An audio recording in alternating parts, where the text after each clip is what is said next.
Justice عائشہ ملک کی آئینی bench میں پہلی زبردست انٹری۔ الیکشن کا وہ کیس جس کے لیے 26ویں آئینی ترمیم کی گئی، جس کے لیے یہ میک شور کیا گیا کہ وہ جسٹس اطہر من اللہ، جسٹس عائشہ ملک یا جسٹس منصور علی شاہ یا پھر جسٹس منیب اختر کے سامنے نہ آئے، وہ کیس اب جسٹس اطہر من اللہ کے سامنے آ چکا ہے، اور ان میں جو ساتھی ججز ہیں ان کی انٹری نے حکومتی حلقوں میں ہلچل مچا دی ہے۔ جسٹس عائشہ ملک جو ہیں وہ جب آئینی بینچ میں آئیں تو کیا زبردست انٹری ہوئی ہے، اس کے اوپر ہم بات کریں گے، اور جسٹس اطہر من اللہ کے الیکشن والے کیس سے حکومت کیوں خوفزدہ ہے اس کے اوپر بھی بات کریں گے۔ آپ ہمارے چینل کو سبسکرائب کر لیں، بیل آئیکن کو پریس کر لیں اور اپنی اوپینین کامنٹ باکس میں لازمی لکھیے گا۔ دوستو، سپریم کورٹ کا آئینی بینچ آج پہلی بار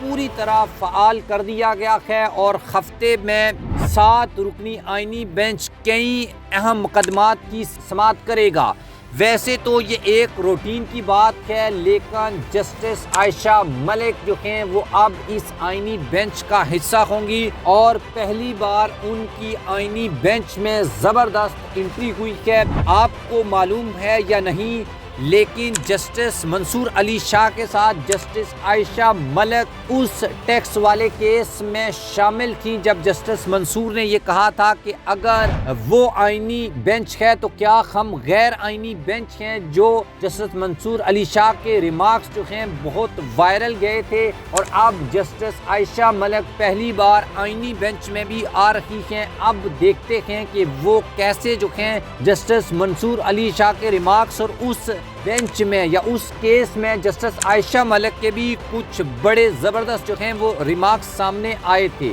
اب ہفتے میں سپریم کورٹ کے آئینی بینچ کے رواں ہفتے کے اہم ترین جو مقدمات ہیں اس کی کاز لسٹ جو ہے وہ جاری کی گئی تھی، جس میں 2000 سے زائد مقدمات جو ہیں وہ مقرر کیے گئے ہیں، اور اس میں سب سے اہم جو کیس ہے وہ آئینی بینچ نے آڈیوز لیک کمیشن کے خلاف جو مقدمہ ہے وہ سماعت کے لیے مقرر کیا ہے۔ جسٹس امین الدین خان کی سربراہی میں 7 رکنی آئینی بینچ 21 نومبر کو آڈیو لیک کمیشن کے خلاف درخواستوں پر سماعت کرے گا۔ اس کے بعد جو ہے وہ بانی پی ٹی آئی اور دیگر نے آڈیو لیکس کمیشن کی تشکیل کو چیلنج کیا تھا۔ اس کے ساتھ ساتھ موجودہ آرمی چیف جو ہیں ان کی مدت ملازمت میں توسیع کے خلاف بھی درخواست آئینی بینچ میں سماعت کے لیے مقرر کی گئی ہے۔ اس کے بعد جسٹس امین الدین خان کی سربراہی میں 7 رکنی بینچ 20 نومبر کو اس کیس کی سماعت کرے گا، اور آرمی چیف کی مدت ملازمت میں توسیع کے خلاف درخواست جو ہے وہ محمود اختر نقوی جو ہیں انہوں نے درج کر رکھی ہے۔ رواں ہفتے آئینی بینچ کے اہم ترین مقدمات کی سماعت ہوئی تھی، اور اس دوران جسٹس عائشہ ملک بینچ کا حصہ نہیں تھی، لیکن اب جو ہے ہفتے کی کاز لسٹ کے اجراء کے ساتھ ساتھ یہ واضح کر دیا گیا ہے کہ اب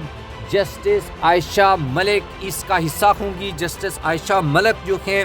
وہ جسٹس منصور علی شاہ کے ساتھ ان کی بہت بنتی ہے، اور وہ بھی اس اکثریتی ججز کے فیصلے کا حصہ تھیں جنہوں نے پاکستان تحریک انصاف کو سیٹیں دی تھیں۔ اب دوسری جو امپورٹنٹ خبر ہے وہ جسٹس اطہر من اللہ کی ہے، جو دوسری سپریم کورٹ ہے جس کی سربراہی چیف جسٹس یحییٰ افریدی کے پاس ہے۔ اب یہ بھی بڑا مسئلہ ہو گیا ہے کہ پہلے آپ کو بتانا پڑتا ہے کہ کس عدالت میں کون سا کیس لگا ہے۔ یہ 26ویں آئینی ترمیم کا دیا کرا ہے سب کچھ۔ جسٹس اطہر من اللہ کی سربراہی میں جسٹس عرفان سعادت خان اور جسٹس عقیل عباسی جو ہیں یہ کیس کی سماعت کریں گے، اور یہ کیس جو ہے یہ 3 حلقوں پر انتخابی تنازعات کے حوالے سے دائر جو درخواستیں ہیں اس کے لیے مقرر کیا گیا ہے، اور 20 نومبر کو